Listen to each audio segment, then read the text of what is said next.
Hey everybody, and welcome to the Pedal Zone, and welcome to a very special edition of the Pedal Zone, because I have the very extreme honor of sitting here with Nick Reinhart of Tera Melos. Thank you. Who just happens to be passing through Europe. It's true. He only speaks the truth.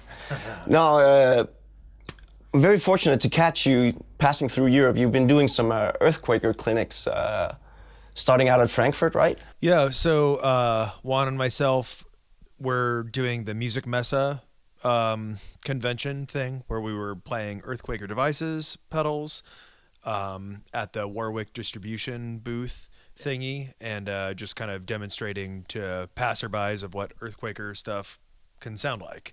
Yeah. So we did the convention for 4 days, and then we traveled throughout Germany doing, they're called clinics, but really it's just us kind of sitting down, playing, making sounds, and talking about what we like about the pedal. So I guess that's technically what a clinic is, but when I think of a clinic, I think of like, whatever, a drummer at Guitar Center or something, like showing off and doing all technical stuff, or like some crazy like shredder guitar player doing sweeps or something on like a distortion pedal. So we don't do those kind of clinics. So this is more perhaps just a show of you playing together. It's us sitting there, with a bunch of people that are kind of familiar with what we do, and showing what the extent of what you can do with Earthquaker devices pedals.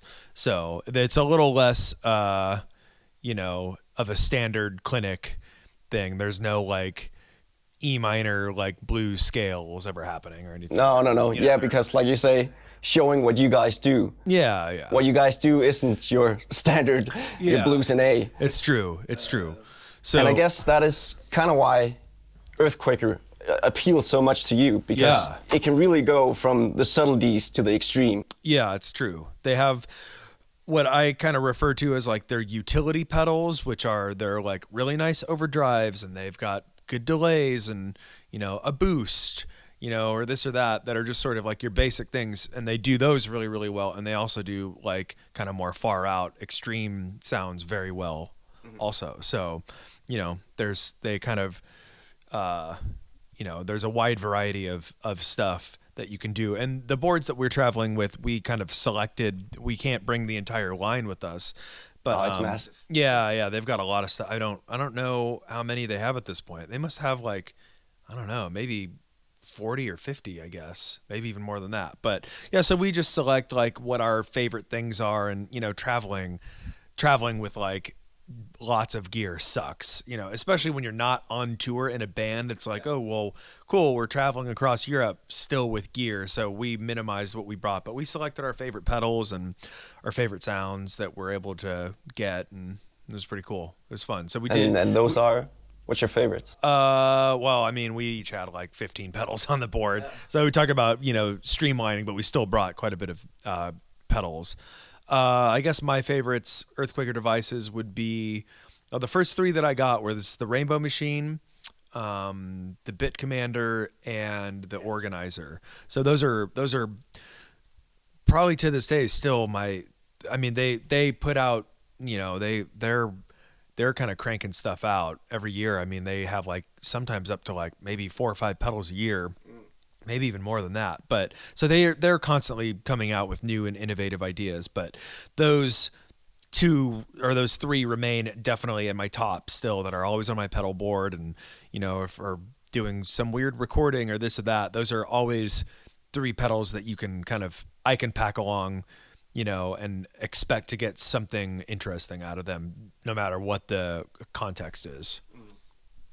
And how do, Earthquaker specifically, how does that fit into your style of playing? Because as I see it, the stuff that you do with Tera Melos, you use a lot of momentary effects. It's like for me, I use effects to stretch time or have notes last longer, but for you, I think it's more like a special effect. You kick in from time to time. Yeah, with Tera Melos. Melos. Yeah, no, it's okay. We have a weird band name that, even people that have been into our band for like 10 years still don't say it right. But that's a good question. Or am I right in my perception? Or no, yeah. I'm just trying to think. You mean like how like I do a thing where I use them as like pedals for me. I look at them as like kind of like little like almost like drum fills, and a lot of times in the live setting, I guess recording too, but more recently, like since we've made a record and I've acquired, a lot of like really neat pedals since then. Yeah, they're kind of like, I like to bounce in and out of sounds, which is like usually when I tour, I usually have 2 pedal boards with maybe around, I don't know, maybe like 30 pedals total or something like that, maybe 20 or 30. Yeah, probably closer to 30. And so like I really like having the option of being able to just drop into a sound on the last note of a riff or something. A lot of that influence comes from electronic music and like live mixing of electronic music, specifically Aphex Twin and Square Pusher and this band Underworld. I guess that makes sense because you have like a lot of these glitchy mechanical, stuttery effects going on. And like when those guys like live mix stuff, you just get like random blips or bloops that aren't on the actual recordings of the songs or something. And I always just thought that was cool. So cool live mixing songs instead of just like performing them like they are on the record, so, or like a live remix. So a lot of times it'll be like, kind of bouncing in and out of the Rainbow Machine and just having the magic button set to on and then just turning on the actual, activating the effect, on certain notes or whatever, just to get this thing to self-oscillate, or the bit commander, like, oh, there's this very kind of like slow guitar riff and I can just like hit it on a couple of notes that kind of pop in and out of it. So I do like that momentary kind of popping in and out of effects sound. And that, like I said, that just comes probably from kind of like those artists that apply those types of effects or live mixing techniques to, their pre-recorded music or whatever. So what kind of really got you into pedals? From what I'm hearing, you don't have the typical guitar heroes, or there's not like I gotta get the David Gilmour soaring delay like so many others out there. No, yeah, I'm trying to think. I mean, I just sort of like when I was 11, I bought like my first guitar and first guitar amp, and it was just like a crappy like 8-inch like speaker keyboard amp or something, and there was a gain knob, or obviously if you turned it all the way up, it would kind of like get a little distorted.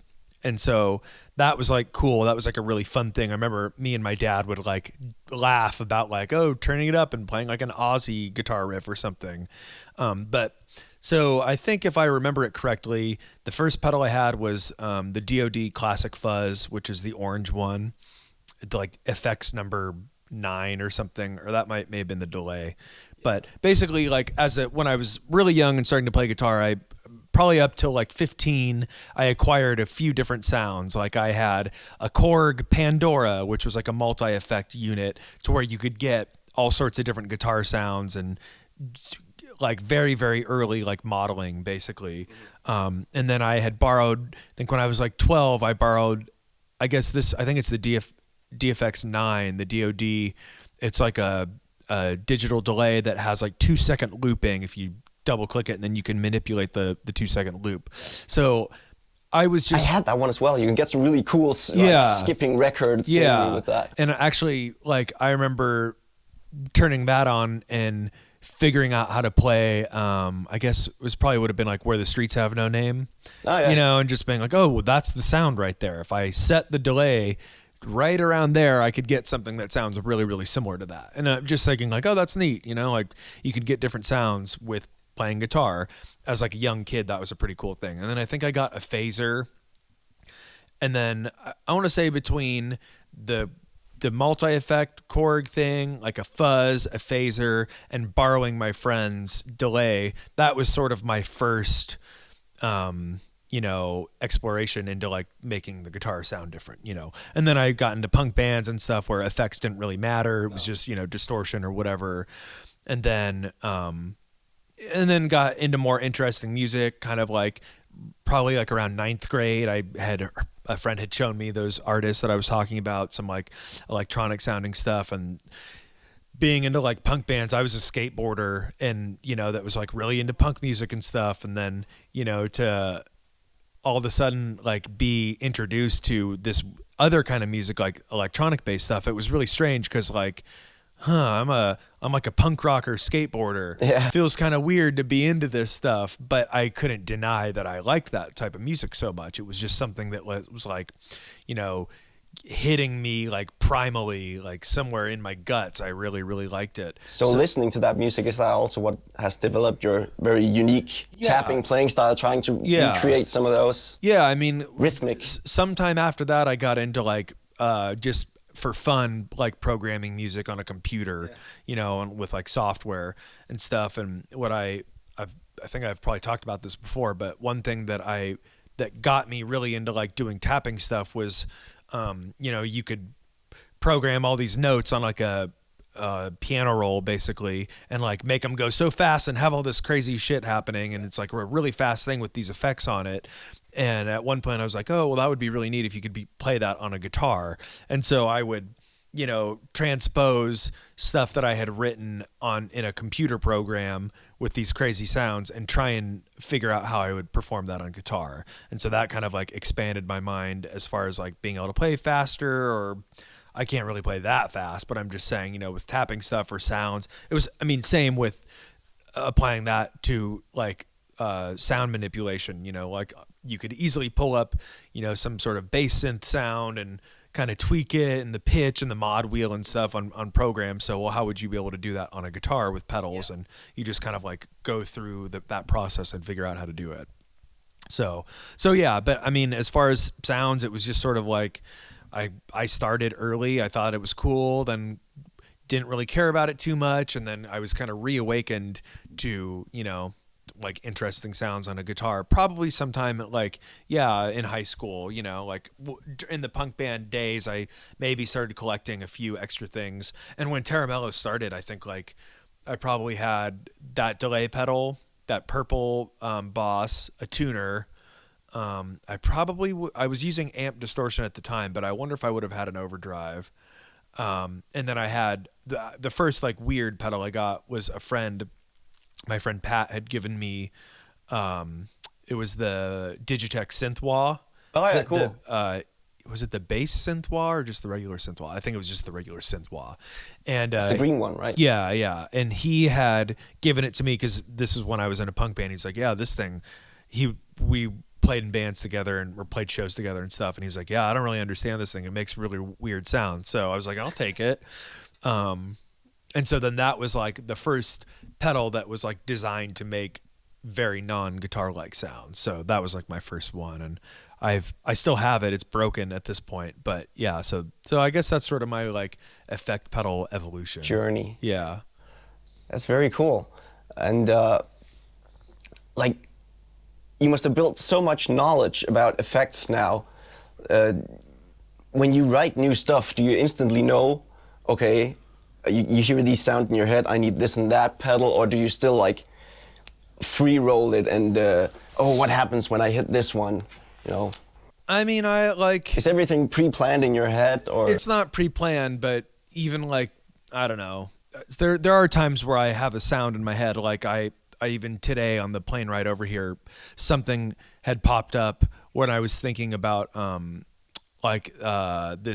the Boss SY300 synth pedal, which is like a really cool Boss pedal that does a bunch of synth sounds that doesn't require any sort of like crazy pickups or cables. It's just straight quarter inch. And so like today I was thinking about like, a weird sequenced patch that I can make with that, and how I could apply that to a song or something. Yeah. So there are times where it's like you get so used to doing this stuff every day, whether it's in a band context or just being at home farting around, that I do start to think about it that way. But that's, of course, there's, just as many like magical moments where you're just kind of plugging stuff in and then go, oh, that's cool. That's like a neat new sound for me. But generally I have like a lot of the all the sounds that I like, I have them kind of logged in my head, and we'll kind of do like mental signal chains, you know, like, oh, if you were to plug this into this, it would have this sound. But if you were to reverse that, that might actually, you know, yield this result. So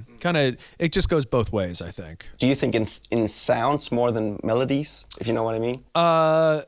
You know, when I think guitar, I get a melody in my head. Yeah. You get more...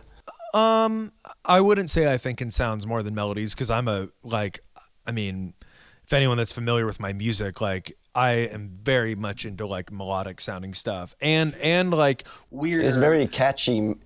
Yeah. I mean, I like atonal, like weird stuff, but I also like trying to like pull melodies out of atonal weird stuff. So, I mean, I'm just as much into melodies and all that stuff as I am into making like, you know, sonic experimentation. But a lot of times I was just discussing this at a clinic yesterday in Birmingham that, yeah, I mean, I get just as much out of just playing guitar, you know, quietly on the couch in the middle of the night as I do like plugging stuff in, you know? So just, it's kind of like whatever the vibe at the moment is, or, you know, whatever you're feeling. But I definitely kind of both are probably equal as far as sound experimenting and just kind of like melodies, you know, for sure.